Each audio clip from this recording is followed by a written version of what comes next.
sama Zahra.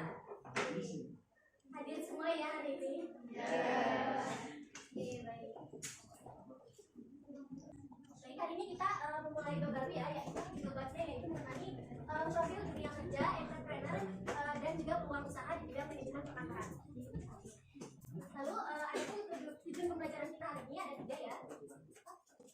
Yang pertama yaitu memahami profil dunia kerja di bidang manajemen perkantoran dan layanan bisnis atau MPLB. Kedua yaitu mengidentifikasi nanti apa saja jenis profil pekerjaan di bidang manajemen perkantoran dan layanan bisnis. Dan yang terakhir yaitu mendeskripsikan apa itu etika profesi di bidang manajemen perkantoran dan layanan bisnis. Tentang profil dunia kerja di bidang manajemen perkantoran dan bisnis. Seperti yang saya pernah katakan sebelumnya pada awal saat kalian masuk, kira-kira dari jurusan kalian, jurusan apa? Manajemen perkantoran. Kira-kira profil dunia kerjanya itu seperti apa? Bakal menjadi apa contohnya? Sekretaris, admin ya, betul, admin. Nah itu bisa juga.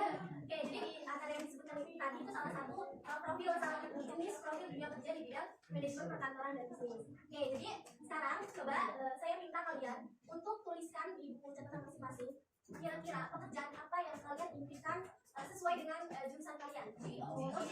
Ya, dituliskan di buku catatannya.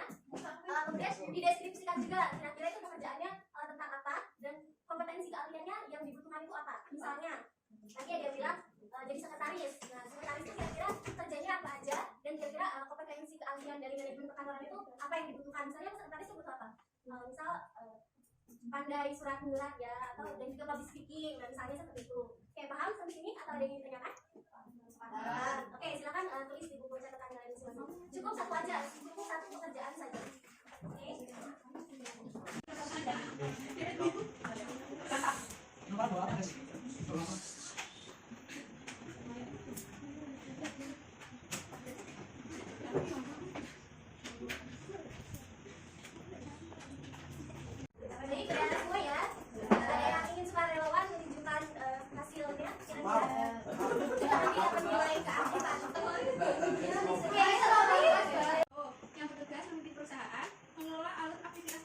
Membuat keputusan perusahaan, mengatur relasi dengan klien, mengadakan rapat, serta mengayomi seluruh karyawan dalam perusahaan. Oke, baik. Ada lagi yang lain? Saya bisa jadi sekretaris, bisa membantu pimpinan untuk melakukan pekerjaan sekretariat dan juga sebagai pramuka, laporan masyarakat dan kesejahteraan. Ya, baik. Terima kasih Atu.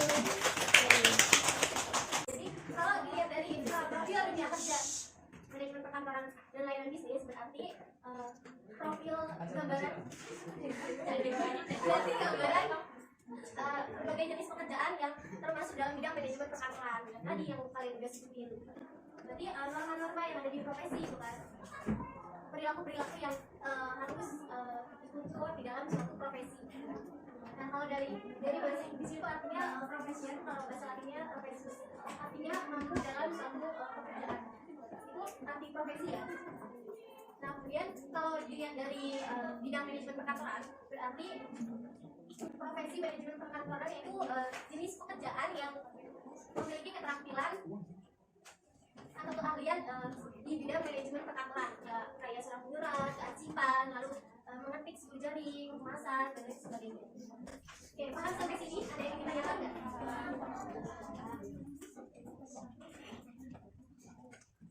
Oke, sekarang silakan kalian cari informasi mengenai etika profesi. Ini ada 4, yaitu pengertian etika, profesi itu apa, sama kode etik. Jadi etika profesi itu apa, kode etik itu apa. Itu beda. Jadi kalian cari perbedaannya itu apa. Ya, terus ada prinsip etika profesi. Prinsipnya ada 4 ya. Ini terus yang kedua ada prinsip etika profesi, ini ada 4 ya. Kemudian yang ketiga fungsi dan tujuan etika profesi. Fungsi dan tujuannya cukup 3 aja. Sama contoh dari etika profesi itu apa? Misalnya etika profesi guru apa aja gitu. Oke, paham sampai sini? Oke, silakan dicari informasinya ya.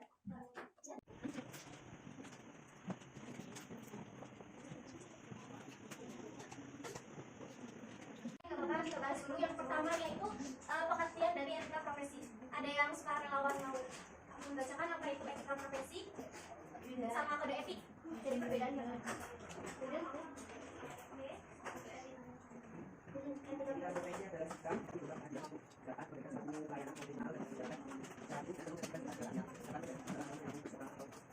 orasi yang akan berdiri Oke, terima kasih Dan. Tadi etika profesi itu adalah standar hilangnya yang diharapkan dan diterapkan dalam suatu profesi. Nah, kalau kode etik itu pada mengacu pada etika profesional dari profesi tersebut. Jadi bisa disimpulkan bahwa perbedaan etika profesi sama kode etik itu. Kalau etika profesi itu lebih luas, lebih umum tentang profesi itu. Kalau kode etik itu lebih terperinci apa aja yang boleh dan tidak boleh dilakukan seseorang di profesi tersebut. Prinsip etika profesi ada 4. Yang pertama itu tanggung jawab.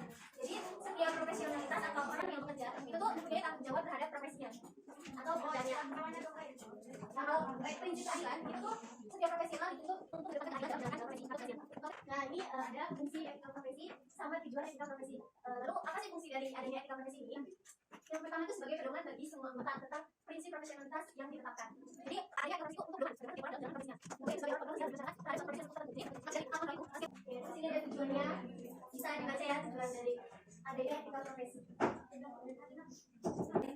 Untuk pembelajaran kita hari ini udah cukup sampai sini.